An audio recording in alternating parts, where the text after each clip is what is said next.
Greetings ladies and gents, and welcome to my channel, where I like to make audio narrations of various stories from across the internet. In this series we'll be focusing on a web novel called There Is No Epic Lucha, Only Puns, from the website ReUpload. And in this video we'll be doing chapters 34 to 36. I hope that you enjoy. There is no epic lucha, only puns, chapter 34. The flower in the pot. It's not what art offers or does not offer, it is about what it leads you to discover upon the road of practice. Every imperfection is a reflection, every failure is a lesson, every success is a quiet weeping of the soul as if it blooms. You see failure and ugliness, I see beauty, I see life, I see perfection. You are my success, never forget this. When you are ready, you will know this. And I might even have the courage to tell you when you are awake. Jolin Japes, Master Potter, Lost Explorer, Father. Delta wandered the first floor, her company walking softly next to her. Puddles, you don't ask for much, be honest. I'm setting myself up for failure. Can I really make a living with people peacefully as an option? Delta asked, and the duck followed in a voice in the mushroom grove. He quacked, and Delta closed her eyes. The noise became feelings, feelings became numbers, and numbers became meaning. Her life, her existence, was based around numbers, and she began to see how things could be numbers. The things became more than just numbers, but they could also just be reduced to numbers at the end of the day. New handled nothing but numbers every second. Time, space, ratios, dimension, elements, predictions, abstract knowledge, sorting, and New did it all so easily. But to be fair, he struggled to see the joy in some very basic things, or meaning. Delta smiled as New popped up more signs around the dungeon. Well, maybe he could see joy in some things. Big Pig lives here, you have been warned, New. Delta didn't mind the drain of her manner. Even New needed a form of expression to help him work out the kinks in his awareness.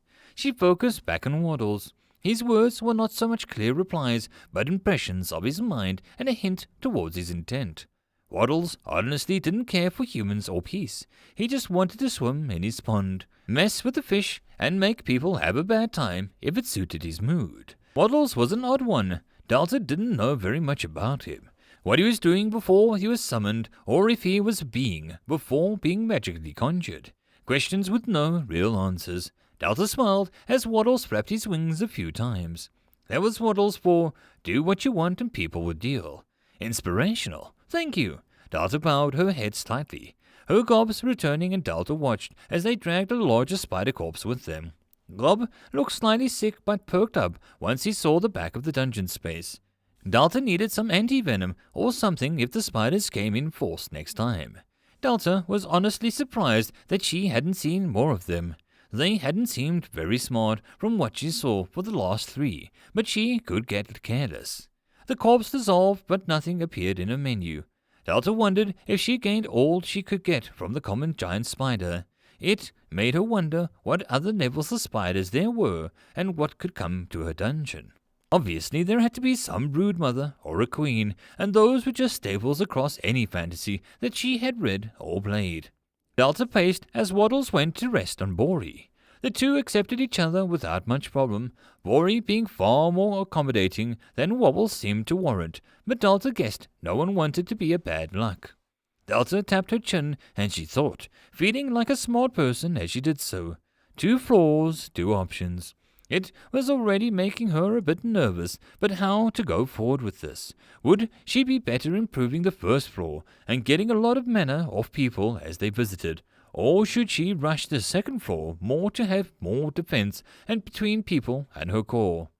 Improving the second floor had an appeal with a boss, secret rooms, challenges. But it was costly, and her only source of income was her wonderful contracted monsters. Think. More options or improved basics? She asked aloud, and then, on the other hand, planning this sort of thing made her grin as her old gamer mindset kicked in. How wonderful! She was doing the passive playthrough with her own life. A better first floor gives more resources. Having some live trials going on would show us more weak points to gather data on and how to entertain better. Delta paused and chewed that over. What we need is people. From people, we need tributes and mana off of their bodies. For that, we need a lure, and Mrs. Dabergost has the grove. Ruli has the fishing spot. Guess we got Fran for challenging, and we need something for the others. We don't have anything for the treasure seekers. Delta slapped the first of the open hand. The shiniest of treasures do have the most blood-soaked chests. Dark. So, what can we do? I mean, this also brings up, what do you do if someone beats Fran and doesn't kill him? They don't get loot, so they're getting punished for obeying the rules, which is bullcrap. Delta sighed, and new screen blinked a few times.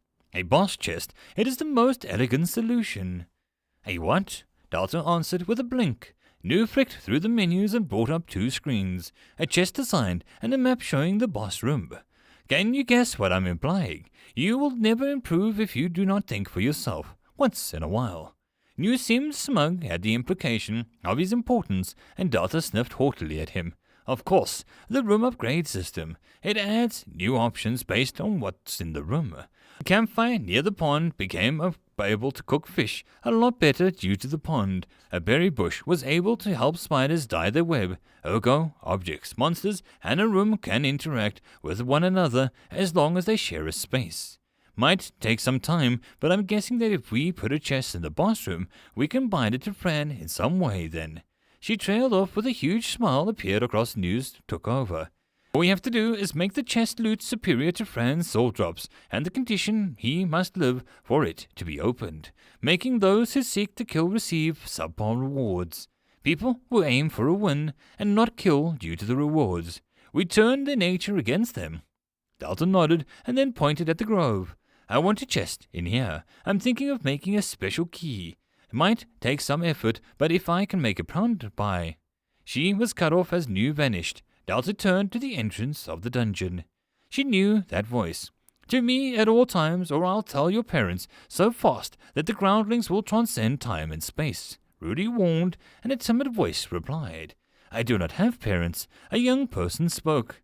Delta blinked and honestly wanted to say male, but it was their features that softened the face too hard to say to a point. The hair was messy, almost like it was gelled to be so. The complexion was, Delta felt dirt-covered, worked as the young person looked around the wide, curious eyes. It looked like the skin was covering a thin layer of clay dust. It wore a puffy white shirt and had a variety of stains and marks on it. Working trousers that looked more suited to a paperboy of some early city, and a round black shoes. All in all, the little backpack it carried just made Delta's heart melt a little. Ruli ran a hand through her thick black hair and looked tired. Your master then, or either or. She amended, and another voice came from the entrance. Hello, Delta, it is I, Dio. An exuberant young man shouted as he slid into the dungeon as going for first base. Following behind was another familiar face, a rather angry young man from before. Ammonster. Yes, I am sure the dungeon's conscious could really forget such volume, he added with a wry tone. Dio grinned and turned slowly as if trying to make sure Delta saw him. The young person blinked at them. I am not sure why we are here. Miss Darknessbane, I don't really know why I am here. It added as if an afterthought, and they looked honestly confused as they examined her entrance hole. Rudy's fingers edged towards the flask on her hip, and she resisted at the last moment. You're here to solve your master's problems. Peacefully.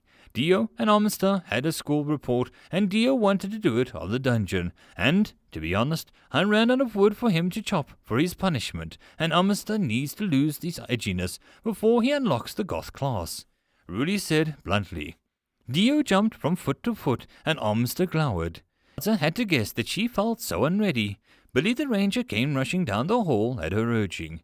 Rudy waved at the person with no name yet, and jumped back in alarm. Yo! Billy, was it?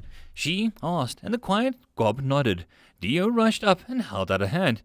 Is Num around? He said, shaking the goblin's arms so hard that the creature was lifting off the ground.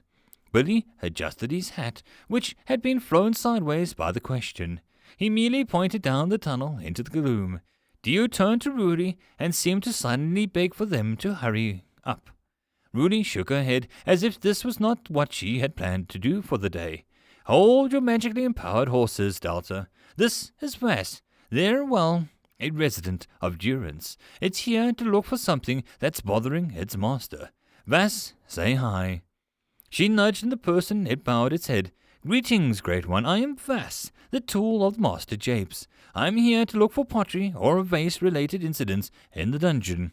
I like trees, fire, naming pots and planting seeds for new trees to grow. Vass lifted its head and looked shyly up at her ceiling. Ruli muttered something, and Vass looked up at it frozen. It swayed once or twice, and Dio took it by the hand. Come on, you have to see this place. It's amazing. He grinned, and Vass looked at Dio's hand clasping its own. Dio gave the first oar a few test swings, as if to show his point. Hamster watched, and Vass narrowed eyes, and Delta showed actual caution to the boy's face. Vass smiled slowly. Your hand is warm, like the sun, it said, and Dio just beamed. My mom calls me her sunshine since I am so cheery. He explained, and Vass's face lit up. Delta was about to gush and covered her mouth, and since these two were just too much. Sunshine, it is fire and warmth. I like you, Vass said with a large smile to mirror Dio's. Ruli was drinking deeply from her flask that looked at Hamster. Lose the scowl. He's allowed to be friends with a golem if he wants. Can't hog sunshine, she teased, and Hamster's eyes glowed slightly purple. I don't trust it. Make my senses go off. He tried to explain quietly, and Ruli thought about it. Vass is a golem. It's a false life with magic. You're the son of a saint and a dead hedge necromancer. You're a good sensing life. It's like me chasing mechanical beasts. The routine feels right, but it throws off all the wrong signals. Ruli clapped a hand on his shoulder, and both Dio and Vass crouched down to speak to Billy. Billy looked annoyed, and the gesture was tolerated. Billy, Goblin, sir, do you know anyone who is making pots in this dungeon? Vass asked quietly, and Billy actually let out a snort. He turned and made a follow-me gesture. Dio ran after Billy, pulling Vass by the hand as the golem stumbled to keep up with the slightly smaller teen. Dio's brightness and Vass's simpleness made Delta strong. They were worth it. Dio the sunshine and the golem who liked trees. If she could make this dungeon work for them, it would be worth it. Vass almost cried. It was heartbreaking as it fell to its knees as Mr. Bushy showed off his pottery effort. Hello, Mr. Mushy, Dio called as Vass cradled the rather cracked pot. Mr. Mushy waved, but didn't seem able to stop staring at Vass. Delta bit her lip. The reaction Vass was having to the pots was rather alarming. Vass put down the pot and picked up a hardened lump of what looked like a pretzel. It looked up at Mr. Mushy, and Delta blinked as anger blazed in the golem's eyes. How could? It began and then exhaled. Dio picked up one and turned it over. He looked as Vass and then Mr. Mushy. He sat down and offered the misshapen pot to the golem. Vass shook his head, almost unable to look at the thing. Ruli had gone down the new passage with Hamster. She was currently explaining to the young teen about mana events and ways to use them, but Delta couldn't care less. Not while this was happening. This monster has... It's tortured, these pots. They're mockeries, Vass whispered, and Dio eyed the pot. I like it, he said, without hesitation, and Mr. Mushy clapped his hands with excitement, and Vass looked quite upset. But they cannot serve their purpose. They are pointless. They cannot contain, they cannot function as pleasing figures. They will be smashed if the master finds them. Vass choked out and tried to cover the pot with his body as if trying to prevent that very thing. Mr. Mushy reached out and the giant hand on Vass's head. The golem looked up in fear, but Mr. Mushy closed his eyes. For a moment nothing happened, and then Mr. Mushy picked up one of his pots. He pointed to it and then pointed to Vass. He repeated this several times. Delta could feel the motions. Same. Vass hesitated and Mr. Mushy pointed at the pot and to himself, repeating the motion. Same. Vass looked like he was struggling to get the idea. You are the same as the pot, but you are an organic being, a monster. It trailed off and Dio grinned. Made by Delta. Mr. Mushy was made and created by the dungeon. He is so like the golem as well, I guess. Dio said, sounding pleased by his logic, and Vass shook his head. If he is, how could he do this to his own creations? Vass demanded and Dio itched his nose. Billy was watching as Num snoozed against the mushroom. Bori was hiding from Dio. Well, I guess. Dio trailed off as Billy moved forward. Delta whispered to him, careful with her words. I am the speaker of the dungeon called Delta. My words are hers. Billy warned and Vass straightened, like it had been caught doing something rude. Dio looked excited, but managed not to shout. Mr. Mushy is learning. He does what he does with love and joy, with crude fire and cruder mud, but terrible materials and dangerous methods to him. Mr. Mushy makes arts. He risks his life with fire to make these pots. Maybe to you they are malformed or ugly, but to me and to Mr. Mushy they are beautiful pieces, each filled with his passion and love. Delta spoke, and Billy repeated her perfectly. Vass looked like he was trying to shrink out of existence. My master, his senses are telling him that they're not right. It pleaded, and Delta tried to soften her words. Art cannot be wrong if it's honest. If it breaks no law, or better yet, harms no one, then your master has no say over right or wrong. Art has just expression, and I won't let you call Mr. Mushy wrong. Vass. Wait, you work as a potter, and you're called Vass. Delta had the column and nodded. Delta broke out laughing, and Billy pulled his hat over his head to hide his embarrassment. Master is, needing a moment, he said with a confused group. Oh, that hurt. Just teach Mr. Mushy how to do it, and he will see if he gets better. Delta suggested, and Vass's eyed the giant mushroom. I have not heard of a fungal pottery master. Shouldn't. My master has not deemed me ready for a student. Vass denied, and Dio grabbed his hand again. Vass went still as Dio's eyes went big. Mr. Mushy bowed in his head with eagerness. Please help! Mr. Mushy just wants to make pots, and you make pots. We can all be pot buddies, and come here to enjoy some pots. He begged, and Delta's lips twitched again. So innocent. If she got some ovens, she could make them all pot brownies. Delta giggled again. I shouldn't, Vass said weakly, and Dio beamed so hard that Delta felt her skin tan slightly. If she ever went solar-powered, this kid was gonna make her rich. Please, I, Dio, will be in your debt, and promise to invite you to my next sleepover. He offered, and Vass looked like he was suffering with some mental breakdown. Poor thing, now submit. Delta cackled, and Vass nodded with a jerk, and Dio grinned, and pulled out a book and paper. Great! Now, Billy, can I ask Delta some questions? It's for my education. He explained, and Billy looked up, and Delta cleared her throat. Sure, how bad can it be? So she said as Mr. Mushy bowed to Vass and fell over, almost squishing the golem. What is your favorite color? Answer, orange. Do you like swords, daggers, or magic? Answer, so far I like goblins, they have them all. How long have you lived in Durance? Answer, a week and a bit. Question, what is your favorite place in Durance? Answer, my dungeon, I guess. Question, if you could be an animal for a day, what would you be? Answer, a duck. Ducks rule. Question, do you prefer infernal worship, nature worship, mechanical worship, saintly worship, or money worship? Answer, nature, I guess. Money. Is there a serious power in loving money? If a dust-blame bird left Durance at 3 p.m. and traveled 7.5 miles per minute to the capital that is 50 miles away, how much haste potion, learned in the beginning of alchemy class, would it take to dose the bird so that to kill someone riding it from moving too fast? Answer, what? No, wait, what was that? Is that your version of maths? A mouthful. A spoonful. What is wrong with your education? Question, do you think dungeons are evil? Answer, it's pretty easy to be. I'm not going to lie, it is hard to be a good person. Question, do you think Durance could ever trust you? Answer, I really hope so. Question, does the coolest hero, awesome in every sense, known by all as Dio, impress the dungeon? Answer, is that a real question? Of course, you're a little scary beam of sunshine that I hope never goes supernova. Does Dio deserve to be grounded? Answer, yeah, no comment. You ain't using me as an excuse. End of chapter. There is no epic lucha, only puns. Chapter 35, Rulies and Termus. Yeah, I can see how you're kind of frecking yourself over. Ruli drank from her flask. She threw her caught fish back into the pond. The yellow-belly cod flopped a few times and vanished with a sad gurgle. Delta knew the fish, due to sometimes napping at the bottom of the pond. They liked to see who could remain uncaught for the longest. It wasn't hard to see the silver-tail fish was still the reigning champion.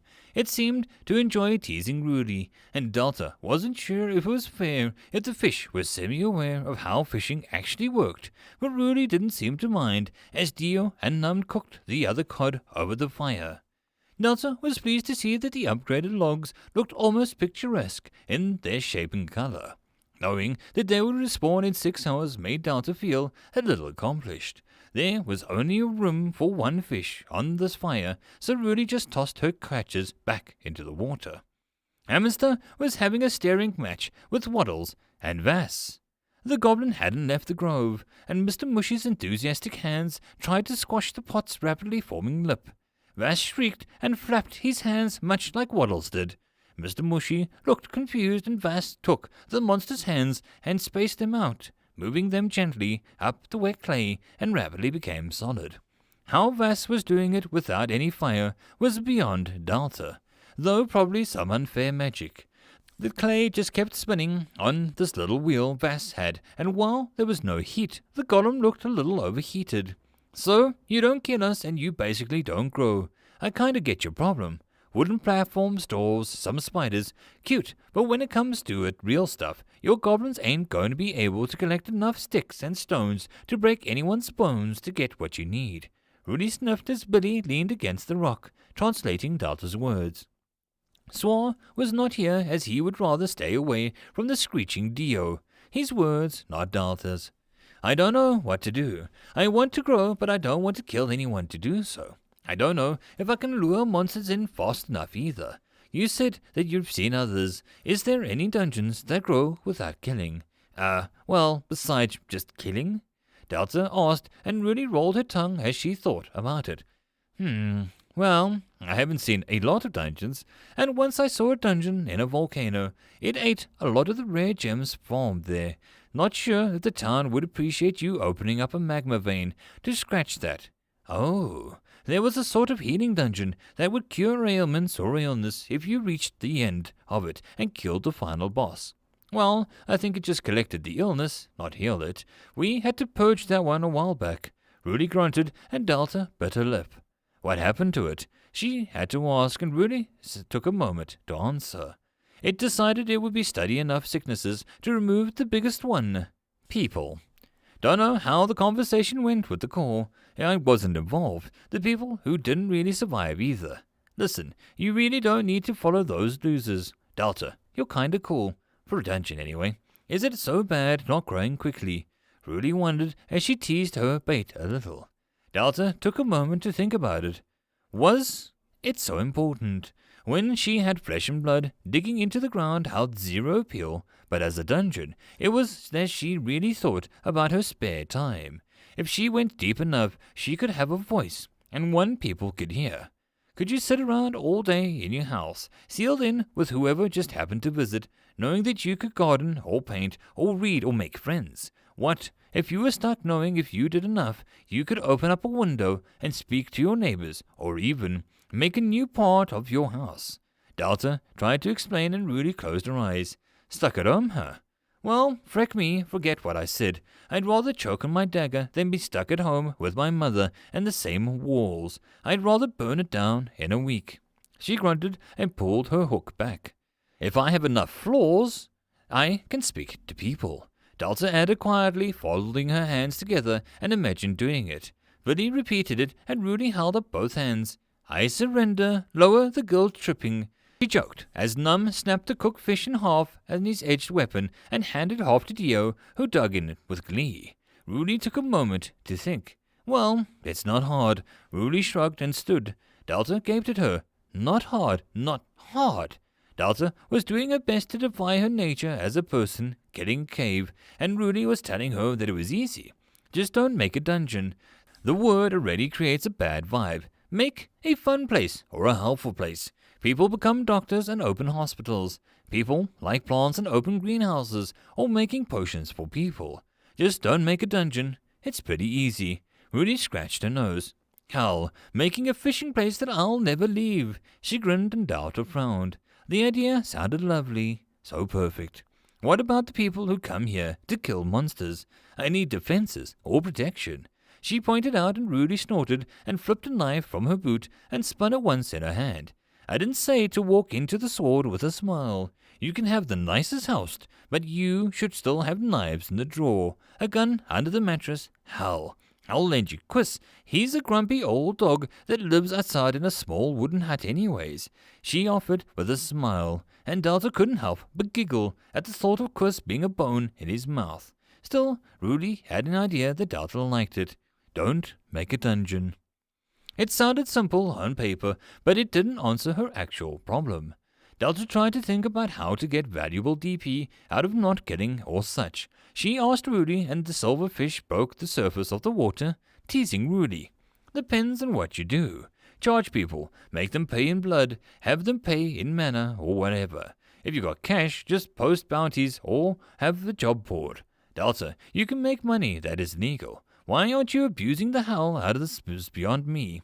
Rudy gripped her rod with both hands and eyes locked on the shimmering form under the water.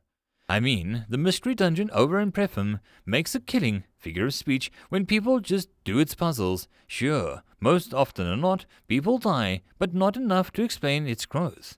So maybe you can do the same, set up challenges and see what happens.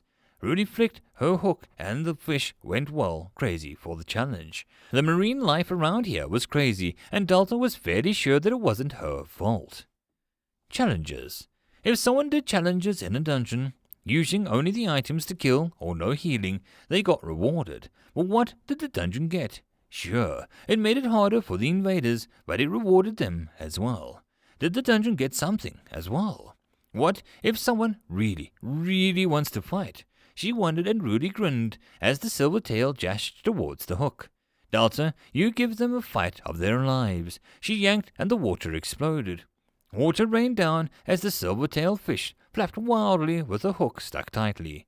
Rudy laughed maniacally, and then the fish slapped the line with its metallic tail, and the hook dislodged with a flash. Rudy's laughter died abruptly, and the fish vanished back under the water, a small cloud of blood fading fast. You little... Rudy bit her tongue and Dio blinked at her. Rudy cleared her throat. Now, let's try it again, and this time, Rudy said through gritted teeth, a single rune on the rod's handle lit up, and the fish all paused in the water as Waddle sat a little straight in his nest. We play for keeps. Rudy smiled, and Delta nudged away from her as the woman's long, messy black hair began to move in some unseen wind. Rudy whistled as she carried her silver tail towards the entrance. Ammonster was talking to Billy, and the two actually seemed to click in some weird way. Need a hat? Loud friends can't see if you're amused or annoyed, Billy said, and Ammonster nodded and then touched his head.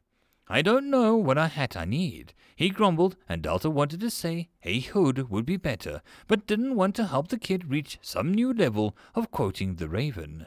So I forgot to ask, but who's new? Rudy asked as she flicked one of the signposts, and Delta took a moment to process the question. New is... She paused and then couldn't think of a good explanation. A friend was easy, but she had a feeling that that wasn't what Rudy wanted to know. Companion, helper, menu, assistant? After hearing how the dungeons got removed due to being bad or odd things, she wasn't sure that she wanted to admit that there was a part of her power that she had no control over. A helper I created. He does small things for me when I need to focus on things. He handles the boring stuff, like math, and I guess he got bored as well, hence the signs. Delta tried not to lie, but she knew she was not admitting the whole thing. Rudy smirked. Good for you. I would have done the same. I like him. He's got a dry sense of humor that I can appreciate. She continued as she read the first sign, post on the dungeon. Ahead lies Delta's dungeon. If you know none of those words, don't back, because my hopes for you were already low, but for good grief. New. Delta laughed nervously, trying not to think about the sheer scope of what New actually did around the dungeon. I'll go talk to some people. I know that Dabbergast is wanting to come back. See if I can't get some people to come in here and drop off some tributes. Anything that you want me to advertise, or should I just go with the shrooms, fish, done with your stuff, signposts? She asked, and Delta thought for a bit. Say that if anyone wants to study monsters, or that they want to study a dungeon, or offer me advice, I would be grateful. Delta clapped her hands together, and Billy translated. As Delta checked Mr. Mushy, who was holding his first usual spot, Vass looked like they had been stuck on some amusement ride and was hidden in about 10 times more than they had wanted to. Dio and Num were doing the same odd boy thing where they tried to crush each other's hands. You are awesome! Dio grinned with determination. Num just grinned. Ruli rolled her eyes. I'll take my brats home before I scream, she said dryly, and Vass turned abruptly. I wish to stay, it said, and pointed to Mr. Mushy, who had gotten his hand stuck in the pot. It needs more help. Please let me stay. Vass asked in the air, and Rudy hooked a finger around the golem's collar. Sure, but then Delta can't get anything done, right? Rudy asked, and this Billy who waited for Delta. She hesitated. Come tomorrow. I need to do some things, but you can hang out with Mr. Bushy tomorrow. Delta promised, and Vass looked puzzled. I'm teaching him, not being his fur. It tried to correct, but Dio cheered up and grabbed both Vass and Hamster by the arms. I'll be here after school. I can't wait. He laughed and easily dragged both boys towards the entrance. Ruli snorted and looked at the entrance. I'll make sure someone with some responsibility comes with them. I'll be busy. Well, I'll be drinking. She looked pleased by the idea and walked out of the dungeon with a single hand in the air. Don't become a loser. I actually like you, she said without looking back. Delta felt the heat in her cheeks as she left a little shy. Ruli was so cool, and she thought Delta was cool. Release me before I send dead spiders into your bed. Amnesty yelled, and Vass looked oddly dazed and was swaying side by side, and Dio took his hand and dragged the stunned golem easier. Odd bunch. Delta liked him. Course you do. They're just as weird as you are. New faded into existence, and Delta grinned. Come on, we need a theme. But first, Delta turned, with some menu navigating 2 tables appeared on either side of the entrance, wooden and rather plain, but Delta formed 2 metal dishes on top of each table. New, do that side. Delta smiled, and she made a little signboard. Please leave a donation to help me. Thank you, Delta. It was simple, and Delta turned, feeling so excited to whip her dungeon into shape, and her face froze as new signboard appeared. Leave tribute. You should be paying us for putting up with you, to be honest. New. That's too rude. Delta put her hands on her hips, and New took a second to change the sign. Leave tribute. You really should be paying us for helping you. Just being honest. Thanks. New. Delta twitched. How do you know emojis? She asked blankly, and New appeared with a smug orange color. Hi, I'm Delta. Heart. I love people 'cause they are so cute. Tee-hee. Let's break all of the rules. Smiley face. I'm getting to make poor New do all of the work and expect him to be happy. Sad face. Seriously, I just write like I'm you and the thing just appears. It's sickening, but I'm intrigued by their mocking usage.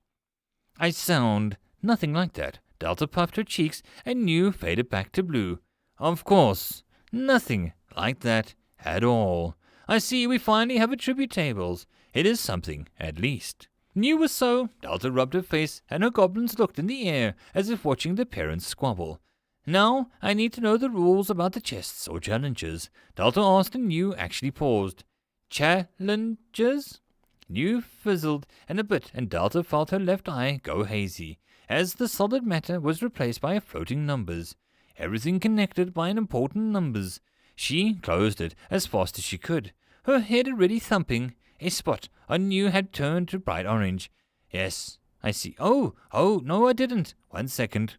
New returned to full blue, and Delta risked opening her eyes and saw everything as normal again. The hell was that? Delta rubbed her sore head as New took a few seconds to open the menus and check everything was in order.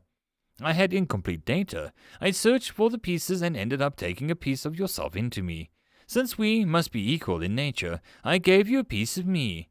I didn't even think about the results. Delta nodded and then bit her lip. What if you swapped everything you are with everything that I am? She asked quietly, and New paused. Her eye still twinges of pain, and the spot of new still looked slightly purple. I'd rather not know. Now I have formed a new feature that may be intriguing to you. Challenges are not rules, you'll be pleased to hear. In fact, they are far better since they are not actually forcing anyone to do anything. Optional and synonymous with cheap, it seems. A menu appeared. Challenges. Select a room. Select a challenge for the first floor, 20 mana. Clear the room in a minute, set a reward. Kill all the monsters, set a reward. Survive for 1 minute, set a reward. DP reward depends on room and challenge.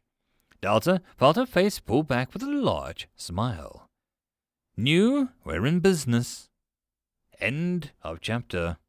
There is no epic lucha, only puns. Chapter 36. Challenge accepted. Challenges were like a form of ritual. An explorer or adventurer would willingly participate in a strange request, and usually they had to really believe that if they did the challenge, they would be rewarded for their efforts. Belief was the key.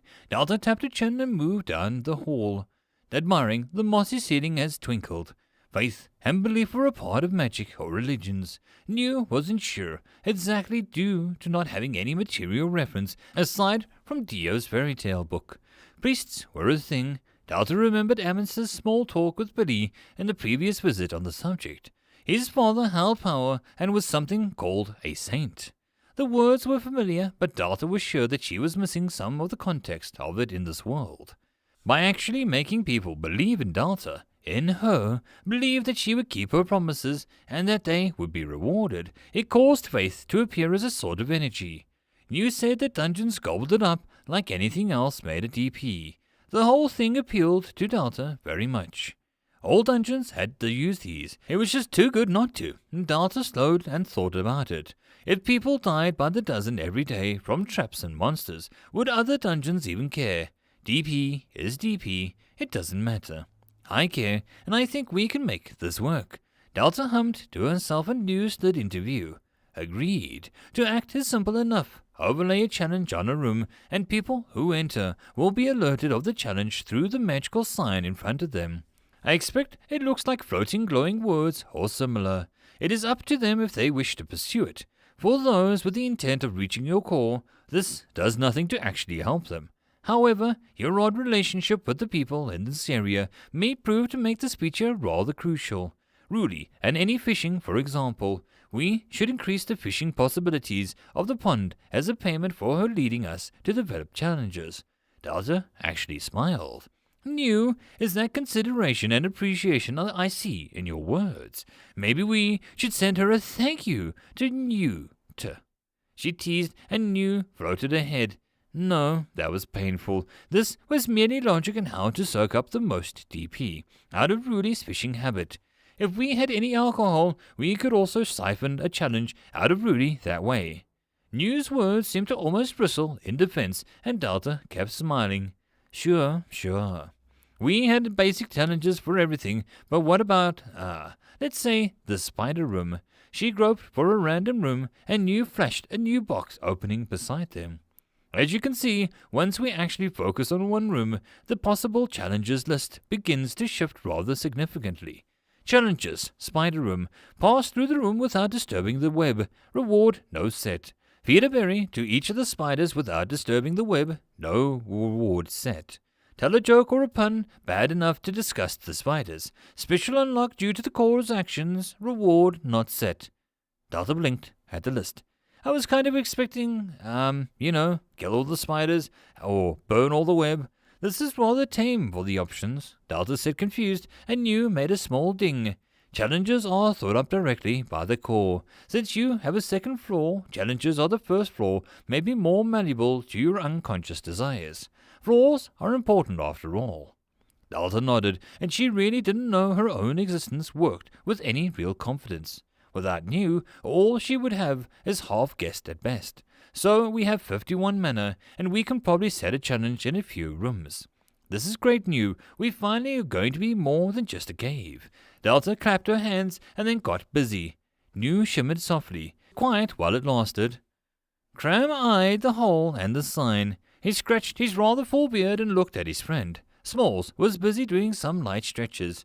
"You almost done?" he asked with a light tone, and Smalls held up one finger and did a few squats. Smalls was rather fair man and had a gone silver with age. Graham was your average woodworker, hairy, dirt encrusted in his boots and trousers, and he would find wood chips in odd places from his day job hours later, even after a long shower. The woods never really left Graham in one way or another. Smalls was the type of guy that could be dragged through the swamp backwards and come out looking like a soap advertisement model.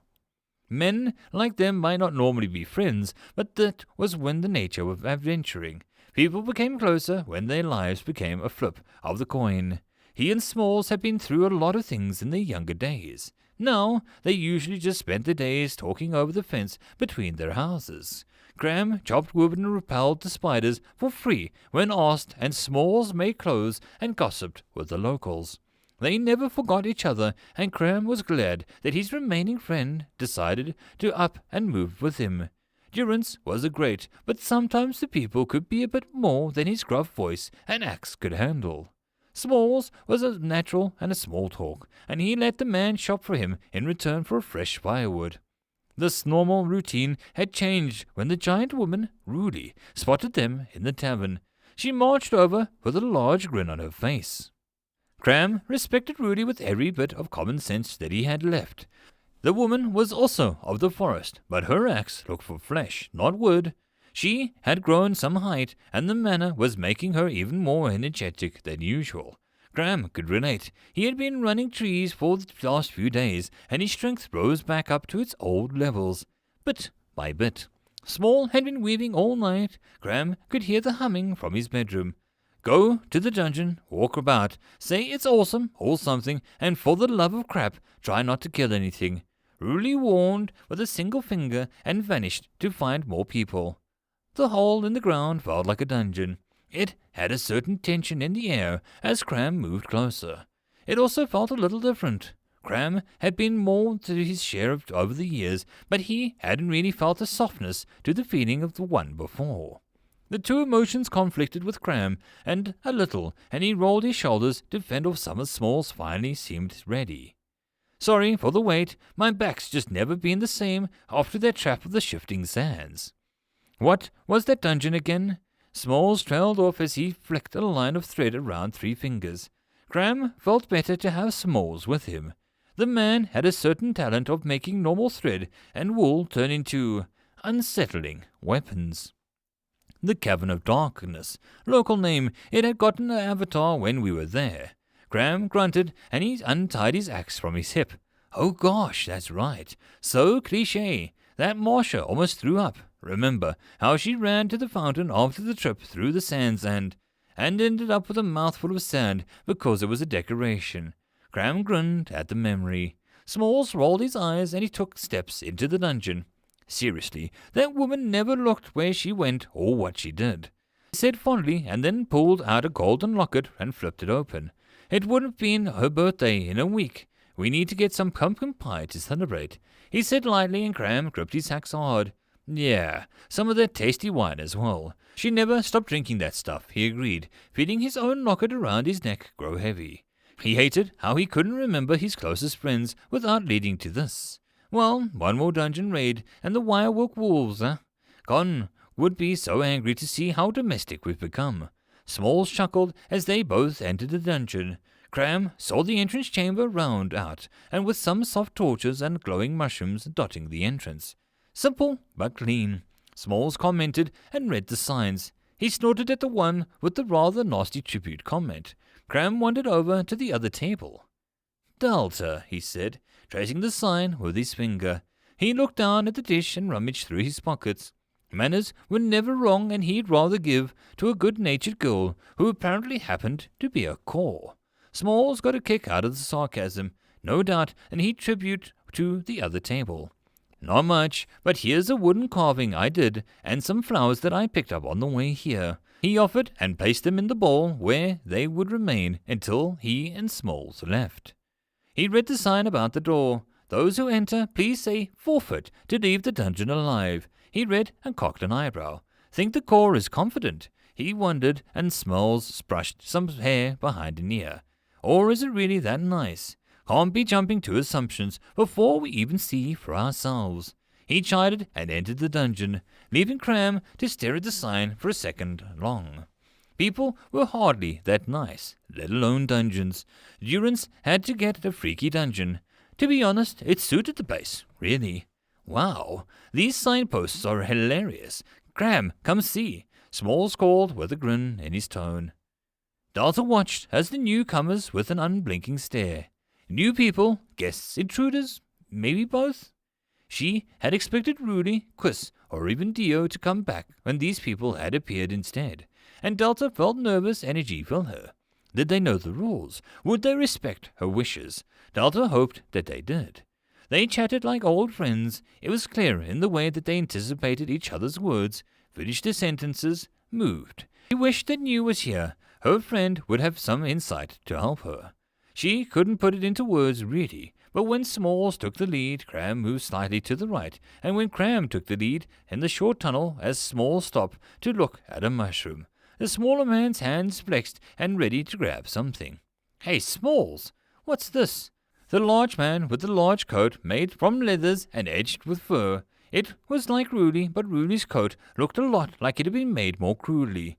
The man's jacket had a touch of professionalism about it. Webs. They come out of a spider's thorax, Smalls said dryly, and the larger man narrowed his eyes. Smalls grinned before lightly moving closer. As his foot edged into the room, Delta held her breath as the words began to appear in front of Smalls. Ghostly blue words that looked like the very air was glowing. Pass through the room without disturbing the web and be rewarded. Delta cheered despite the fact that nothing had actually happened yet. Her challenges worked and people could see them. She danced on the spot and a few spiders waved their little legs to cheer as well. Challenges? The dungeon already has challenges. Well, isn't that interesting?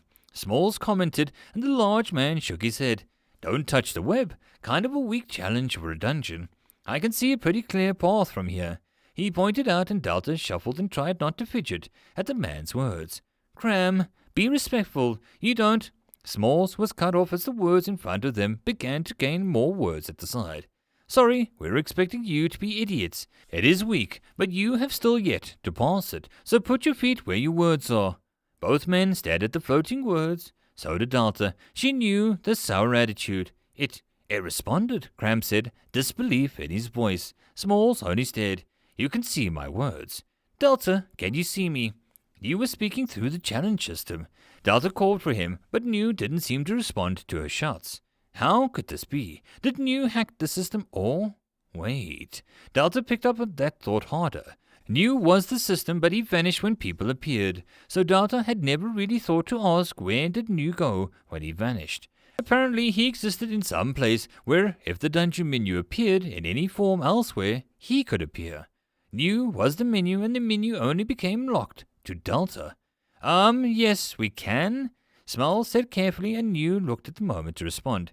Interesting. I believe this must be a... Hello, I'm New. I am the creation of Delta. I make signposts, challenge checks, and other things.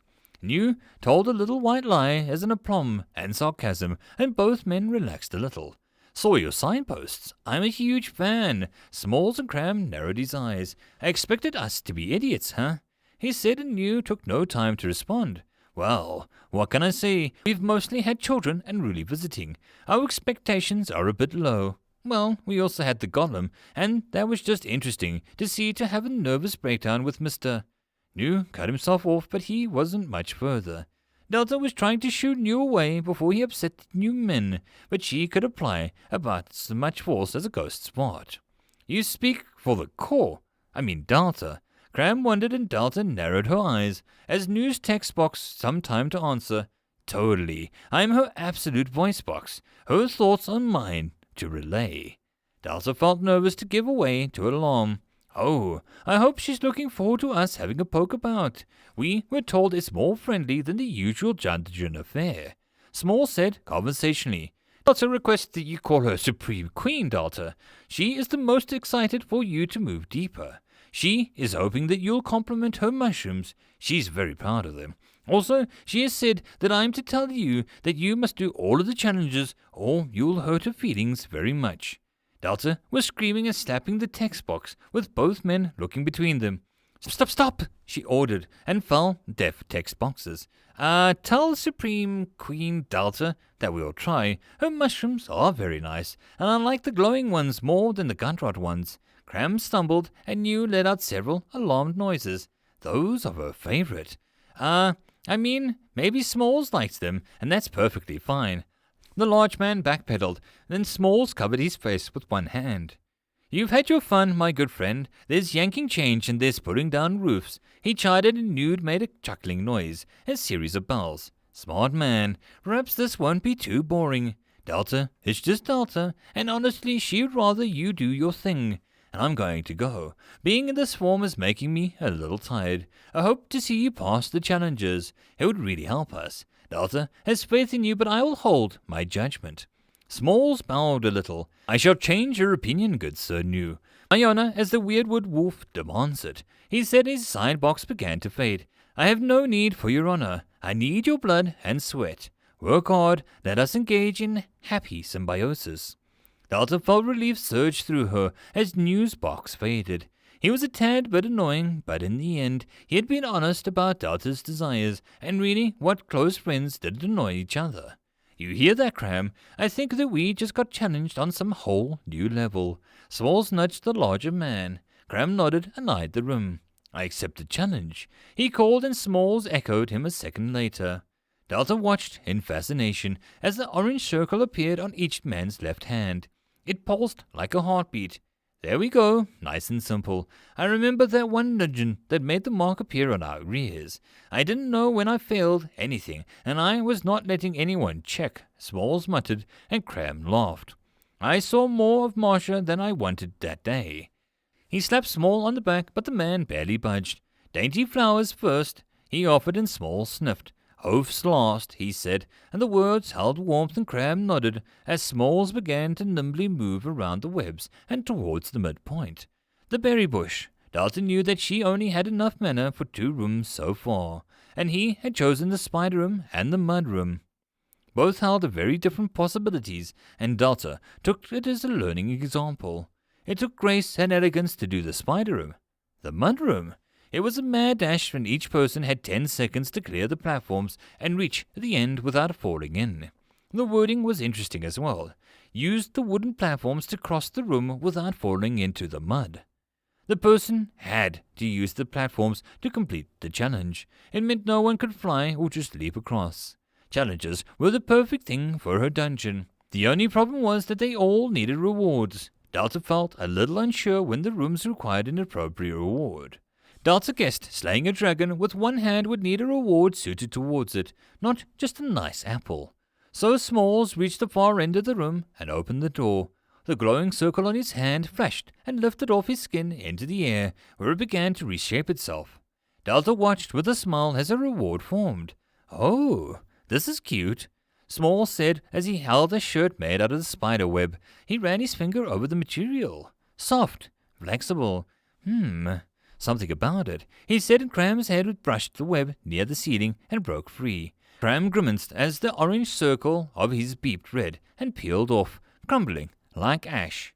Cram, you missed your chance to get a web shirt. Smalls tutted, and Cram picked a few berries. I'll live, he said with a sigh. Delta saw the shimmering energy flaking off Smalls, and the man didn't even look at it. If he could see it or not, Delta wasn't sure. The glowing energy soaked into the nearby wall, and Delta shivered as she felt it. Something settled inside of her. Delta felt a sigh as the challenge went inert for a time.